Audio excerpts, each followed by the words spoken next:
Shri Salasar publicity YouTube channel पर आज हमारे दर्शकों को नवसारी के पास दंडेश्वर में श्री कृष्ण कामधेनु गौशाला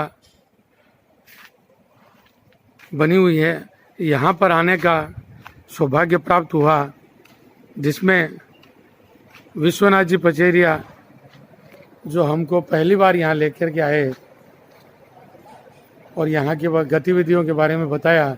गौशाला मंदिर बना हुआ है जी, गायों का गोबर तक उठाते हैं एवं साफ सफाई करते हैं स्वयं। यहाँ पर पहली बार आने का सौभाग्य विश्वनाथ जी पचेरिया द्वारा इनके साथ आने से मिला है।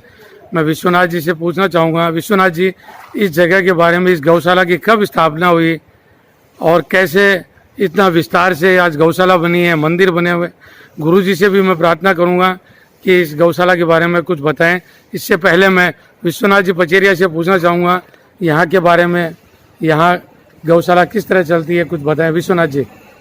ये नवसारी के दंडेश्वर ग्राम में श्री कृष्ण गौशाला आदरणीय परम वंदनीय प्रभात दर्शनीय महामंडलेश्वर आदरणीय श्री धर्मदास जी महाराज के सानिध्य में ये गौशाला बड़े ही तन्मयता के साथ, बड़े ही सफाई के साथ गौ माता की यहाँ सेवा की जाती है।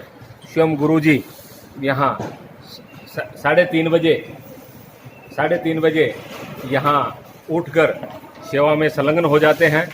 साथ ही बड़े ही मृदु स्वभाव के, सबको आत्मसात करने वाले आदरणीय गुरुजी के सानिध्य में यहाँ शिवजी की और भावेश्वर शिवजी की और चमत्कारी बालाजी की और माँ शाकंभरी की बड़े ही विधि विधान से पूजा अर्चना की जाती है। सभी भक्त बहुत ही दूर दूर से यहाँ आते हैं और सूरत का तो इस स्थान से विशेष लगाव है। मैं वंदनीय गुरुजी से निवेदन करता हूँ इस समय हम सबको आशीर्वचन देकर कृतार्थ करें, क्योंकि यह सालासर पब्लिसिटी के यूट्यूब चैनल पे कई लाखों व्यक्ति इसको देखेंगे, तो आप कृपया अपना आशीर्वचन करें। गुरुजी, मैं आपसे पूछना चाहूँगा, यहाँ की शुरुआत इस ज़मीन पर आज जो ये गौशाला बनी, मंदिर बने, किस तरीके, कब स्टार्ट हुआ और आप कहाँ कब आए यहाँ इस ज़मीन पर? आज से 11 साल पहले मैं 4 गाय लेके आया था। जहाँ आप खड़े हैं तहाँ कम से कम नहीं तो 10 फीट का गड्ढा था, और जहाँ पर अपन हवन किए अखंड धुना, वहाँ पर एक टेकरा था। वहाँ गाय लेके आया। 7 साल अंधेले में था, लाइट नहीं थी, तो उसे पानी लाना, कभी चीता आता था, कभी सर्पों के नीचे से, कभी सर्प मेरे ऊपर से।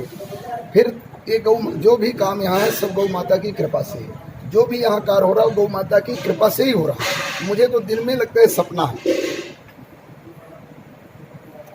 अभी गायों की जो सेवा हो रही है, यहाँ पे दूध, दही, छाछ, घी जो भी बनता है, क्या उसको आप सेल करते हैं या यहीं पे कर्मचारी रह करके? हमारा एक ही संकल्प है, एक ही उद्देश्य है कि हमारी जब तक स्वास्थ्य रहेगी हम सेल नहीं, हम सेवा करेंगे। साधु को सेल नहीं लिखा। साधु का मतलब जो साधु हो गया, जो इस चोले को पहन लिया, उसे व्यापार क्या करना, उसे तो भगवान में भरोसा होना चाहिए। एक गौ माता जिसके शरीर में 33 करोड़ देवी देवता वास करते हैं, जिसके छाण पे महालक्ष्मी खुद वास करती है, वहाँ क्या कोई कमी है?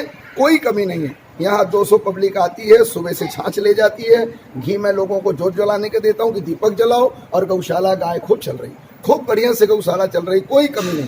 गाय एकदम प्रसन्न है। हाँ, मेरे को कमी होगी अंगूठी पहनने का, तब जरूर मैं सेल करूँगा, तो मेरे को कोई चाहिए नहीं। मैं तो इतने कपड़े में गौशाला में सोता हूँ, यहीं आनंद लेता हूँ और अपने भक्तों के हृदय में विराजमान रहता हूँ। ये भगत मेरे हृदय में रहते हैं, सब मेरा परिवार है। और मैं यही सोचता हूँ कि ये जीवन जब तक मेरा रहे और आगे भी ऐसी सेवा यहाँ निर्छल निष्कपट, क्योंकि बाबा तुलसी ने कहा है कि निर्मल मन जन सो मोहि पावा, मोहि कपट छल छिद्र न भावा। जहाँ निर्मल है, जहाँ छल नहीं है, जहाँ कपट नहीं है, जहाँ दोष नहीं है, जहाँ एक भाव है, जहाँ पर निर्मलता है, जहाँ सरलता, वहीं तो ठाकुर जी है, वहीं तो भगवान है। जहाँ भेद है कि ये बड़ा है गुरुजी इसका हवन कराएंगे, इसका नहीं।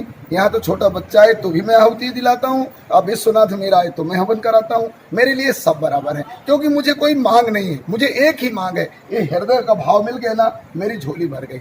और मुझे बस यही चाहिए। बहुत बहुत धन्यवाद गुरु जी, जानकारी देने के लिए आपका आशीर्वाद चाहूँगा।